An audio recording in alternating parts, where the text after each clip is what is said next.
Ang 2010 NBA champions Los Angeles Lakers, back-to-back dahil sila din ang kampyon noong 2009. Muli nilang pinatunayan na kaya ng prangkisa dominahin ang liga kahit wala na si Shaquille O'Neal sa kupunan nila. Hindi ito ordinaryong NBA Finals, kundi may labanan din ng legacy.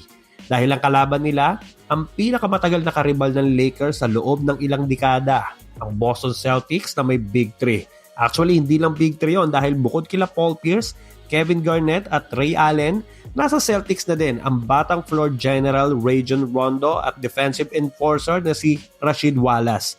Isang team na kompleto sa experience, depensa at championship mentality. Same team na dumurog sa Lakers at nagkampiyon noong 2008. So ang serye ay rematch at revenge. Pero mas nanaig ang winning mentality ng isang late Black Mamba. Pero nasaan na nga ba ang miyembro ng 2010 NBA Champions? Tara, pagkwentuhan natin. Puts up the three, won't go, rebound to Sol, kicks it out to Odom, Odom throws it ahead. The Lakers repeat back-to-back titles. The LA Lakers, the 2010 NBA.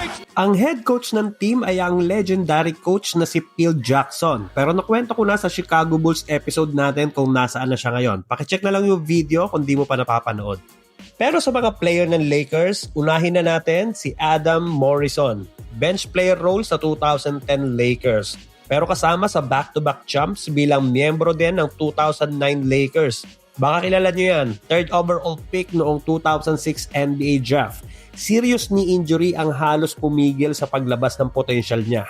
Sinubukan niya pang maghanap ng bagong team after ng kampyonato at after ng maiksing stint sa Europe at Portland, pinili na din niyang magretiro.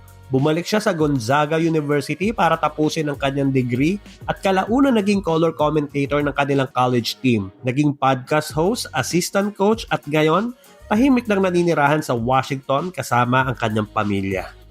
DJ Benga, backup center at energy guy ng team. Isa rin siya sa vocal leaders ng team chemistry noong back-to-back titles noong 2009 at 2010.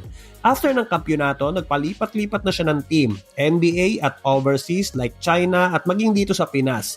Naging import siya ng Barako Bull noong 2013. Matapos mag-retire sa professional basketball, mas nag-focus siya sa kanyang foundation na sumusuporta sa edukasyon, malinis na tubig at health program sa kanyang hometown sa Democratic Republic of Congo. Josh Powell, backup forward or center ng team. Walang heavy minutes pero kaya mag-provide ng energy at physical presence sa paint. At kasama din siya sa back-to-back champs ng Lakers. Pagkatapos umalis sa Lakers, nagpalipat-lipat siya ng team sa NBA at overseas leagues like China, Switzerland, Puerto Rico, Greece at madami pang iba. At maging siya, nakarating din dito sa Pilipinas. Napadaan din siya at naging import ng Ginebra noong 2014. Nagretiro noong 2019 at nag-focus sa mentoring, especially youth basketballs at sa kanyang business. Luke Walton, ang veteran forward at reserve ng team. Mataas ang basketball IQ na sakto sa triangle offense ni Coach Phil Jackson. At yung talino niya sa court ay nabitbit niya even after niya magretiro noong 2013.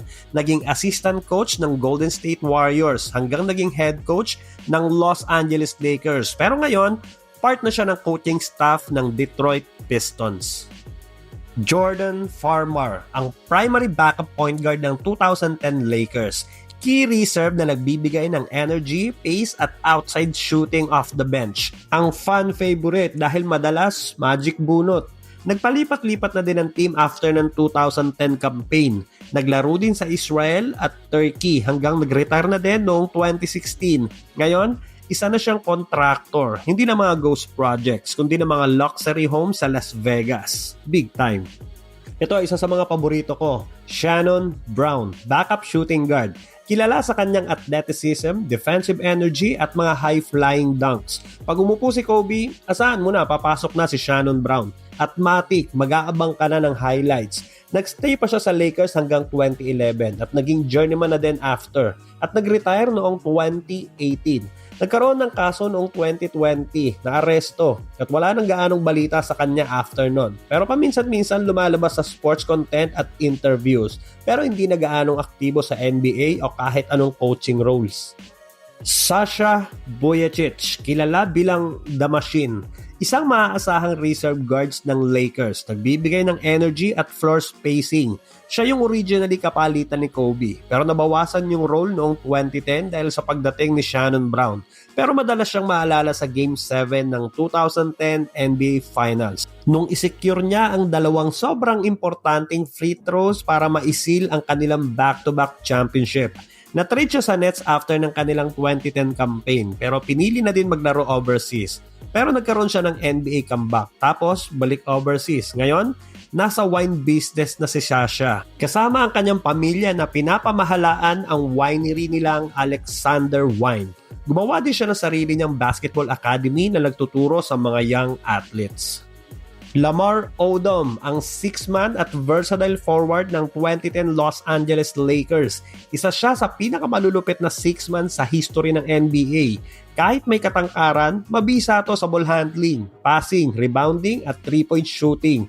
Literal na point forward dahil sa kanyang high basketball IQ. Kayang bumantay from 1 to 5. Nung na-trade siya sa Dallas noong 2011, nagsimula nang bumagsak ang karir niya. Nagpalipat-lipat ng team at naglaro na rin overseas. Nagkaroon siya ng problema sa paggamit ng alam nyo na. Ibang episode na lang yung kwento niya. Pero ngayon, sober na si paring Lamar at nagtayo na siya ng Odom Wellness Treatment Centers na tumutulong sa mga taong pinagdaanan ng mga pinagdaanan niya dati sa buhay. At na-feature siya sa Netflix documentary na may pamagat na The Death and Life of Lamar Odom. Andrew Bynum, ang starting center ng 2010 Los Angeles Lakers, ang nagpuno sa pagkawala ni Shaquille O'Neal sa team.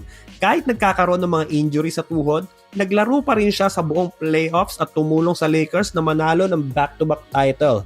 Nag-average siya ng 8.6 points at 6.9 rebounds habang nilalabanan ang knee injury. Nagstay pa siya sa Lakers after ng back-to-back champs at naging all-star pa noong 2012. Hanggang na-trade na siya papuntang Sixers, ang trade na nagdala kay Dwight Howard sa LA. Pero dahil sa injury, hindi naging effective sa mga team na nilipatan niya. At injury na din ang nagparetiro sa kanya ng maaga sa edad na 26. Prime years pa dapat kung tutuusin. Pagkatapos ng basketball, lumayo si Bynum sa public spotlight at bihira lang makita sa NBA media. Pribado ang buhay niya at wala ng aktibong involvement sa professional basketball. Ron Artest o Meta World Peace, ang starting small forward at dekalibreng perimeter defender ng 2010 Lakers. Siya yung kapalit ni Trevor Ariza. Baka may maghanap kay Ariza. Si Artest ang pangunahing defender ni Paul Pierce, pero nagkaroon din ng significant contribution sa scoring kasama na ang kanyang clutch performance sa isang game sa NBA Finals. Nag-average siya ng 11.2 points sa buong serye. After nun, naglaro pa siya sa Lakers hanggang 2013. Naglaro pa para sa Knicks at overseas pero bumalik sa LA noong 2015 hanggang 2017 at doon na din nagretiro. At after NBA, naging vocal siya pagdating sa mental health awareness. Nagtrabaho siya sa sports commentary at podcast. Naging investor sa technology at esports ventures at nagkaroon din ng involvement sa youth basketball at mentoring programs. At syempre, nagpalit-palit ng pangalan. Derek Fisher, ang starting point guard ng team. Isa siya sa pinaka-trusted na leader ni Kobe Bryant at ni Coach Phil Jackson. Kilala siya sa leadership, clutch shots at calm presence sa playoffs. Siya ang nag-organize ng offense at madalas tumitira ng important 3-point shots sa clutch moments. Isa rin siya sa mga veteran leaders ng locker room. After ng kanilang championship, nagstay pa siya sa Lakers hanggang 2012 at naglaro din sa Dallas Mavericks at OKC Thunder bago tuluyang magretiro noong 2014. After ng basketball career niya, naging head coach agad siya ng New York Knicks hanggang 2016. Head coach ng Los Angeles Sky sa WNBA hanggang 2022. At ngayon, head coach na siya ng Presby Carmelite High School sa California. Pau Gasol, ang starting power forward ng 2010 Lakers. Ang second option next to Kobe, isang versatile big man. Nagbibigay ng scoring, rebounding at high IQ passing sa triangle offense ni Coach Phil Jackson. Sa Game 7 ng 2010 Finals, nag-ambag siya ng 19 points at 18 rebounds, isa sa pinakamahalagang performances sa championship series. Ang frontcourt duo nila ni Andrew Bynum ang nakipagsabayan kina Kevin Garnett at Rasheed Wallace. After ng back-to-back championship, nagstay pa siya sa Lakers hanggang 2014 hanggang lumipat sa Bulls, Spurs, Bucks at noong 2021, bumalik na siya sa Barcelona para doon na lang maglaro at tulungan ang bansa nila para sa Olympics. Na-induct sa Hall of Fame, naging member ng International Olympic Committee at isang pilantropo. At last, Kobe Bryant, ang puso at leader ng 2010 Lakers. Siya ang team captain at pangunahing scorer at sa finals laban sa Boston Celtics, siya ang nagdala ng Lakers sa crucial Game 7. Iba ang puso at winning mentality ng isang Black Mamba. Pinatunayan niyang with or without siya, kaya niyang maging isang kampiyon ulit kahit sino pa ang kakampi niya. Si Kobe din ang tinanghal na Finals MVP sa pangalawang sunod na taon. Siya din ay Laker buong karir. Nag-retire noong 2016 dahil na din sa mga injuries. After retirement, nanalo siya ng Academy Awards para sa short film niyang Dear Basketball.